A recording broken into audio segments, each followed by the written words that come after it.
નમસ્કાર દર્શક મિત્રો, આપ નિહાળી રહ્યા છો N24 ગુજરાતી। તો નજર કરીશું આજના મહત્વના સમાચાર પર। વડોદરા જિલ્લાના કરજણ તાલુકાના કુળાઈ ગામ નજીક આવેલી એક રિસાયકલિંગ કંપની સામે ગ્રામજનો અને ખેડૂતોમાં ભારે રોષ જોવા મળી રહ્યો છે। કંપનીમાંથી નીકળતું કેમિકલયુક્ત પાણી જાહેર કાસમાં ઠલવાતું હોવાના આક્ષેપ સાથે ખેડૂતો ખેતી, પશુધન અને પર્યાવરણને નુકસાન થવાની ભીતિ વ્યક્ત કરી રહ્યા છે। કરજણ તાલુકાના કુડાઈ રોડ પર આવેલી ARS રિસાયકલિંગ પ્રાઇવેટ લિમિટેડ કંપનીમાં ખુલ્લામાં સ્ટોર કરવામાં આવતા મટીરીયલમાંથી વરસાદી પાણી સાથે કેમિકલયુક્ત પ્રવાહી કંપનીના ગેટ બહાર આવી જાહેર કાસમાં વહી રહ્યું હોવાનું સ્થાનિકોનો આક્ષેપ છે। ગ્રામજનોના જણાવ્યા મુજબ ચોમાસા દરમિયાન દર વર્ષે આવી સ્થિતિ સર્જાય છે। કાસમાં વહી રહેલું આ પાણી નજીકના ખેડૂતોના ખેતરોમાં પહોંચી શકે તેવી દહેશત વ્યક્ત કરવામાં આવી રહી છે, જેના કારણે ખેતી, પશુઓ તેમજ પર્યાવરણને નુકસાન થવાની શક્યતા હોવાનું ખેડૂતો કહી રહ્યા છે।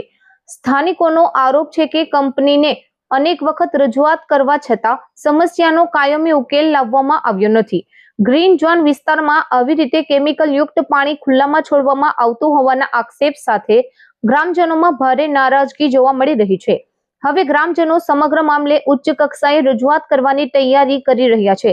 સાથે જ કંપની દ્વારા કેમિકલયુક્ત પાણીનો વૈજ્ઞાનિક અને યોગ્ય નિકાલ કરવામાં આવે, જેથી ખેડૂતોની ખેતી, પશુધન અને પર્યાવરણ સુરક્ષિત રહે તેવી માંગ ઉઠી છે।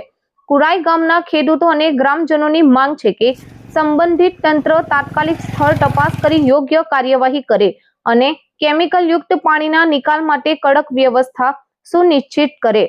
હવે તંત્ર આ મામલે શું પગલાં ભરે છે તેના પર સૌની નજર છે।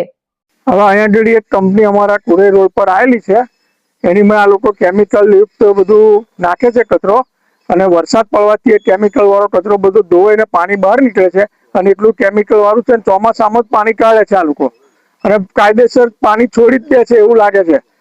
અને અહીંયા આગળ અમારો ગ્રીન ઝોન આવેલો છે, આ કેમિકલ ઝોન છે નહીં, અને બધું ખેતીને નુકસાન થાય છે। આ પાણી નીકળીને ક્યાં જાય છે? પાણી નીકળીને ખેતરમાં એટલે કાંસમાં જ જાય છે, પણ ઉભા કાંસમાં જ પાણી આ લોકો છોડી દે છે કાયદેસર। રજૂઆત કરી હતી આ બાબતે? હા, પહેલા અમે આ લોકોને 2-3 વાર રજૂઆત કરી ને કોઈ એનો નિકાલ આવતો નહીં। પહેલા એક વખત મીડિયા વાળાને બોલાવીને કહ્યું હતું જ આ બધું, પણ કશું થયું નહીં એનું। શું નામ? મિતેશભાઈ પટેલ। આ જે કંપની કેટલા વખતથી નખાઈ છે, ARS રિસાયકલિંગ કંપની, એનું વારંવાર રજૂઆત કરવા છતાં અહીં દુર્ગંધ વાળું પાણી બહાર કાઢે છે ચોમાસામાં, અને કચરો અંદર સ્ટોરેજ રાખે છે, અને જ્યારે વરસાદ પડે છે ત્યારે કેમિકલ વાળું કંપની પાણી બહાર કાઢે છે, જેથી આવા જવા ઢોર છે, ખેતીને એ બધાને નુકસાન થાય છે। આ રજૂઆત તમે કંપની કે કોઈને કરેલી છે? આ રજૂઆત આગળ 1-2 વખત કરેલી છે, પણ એનું કોઈ નિવારણ આવ્યું નથી।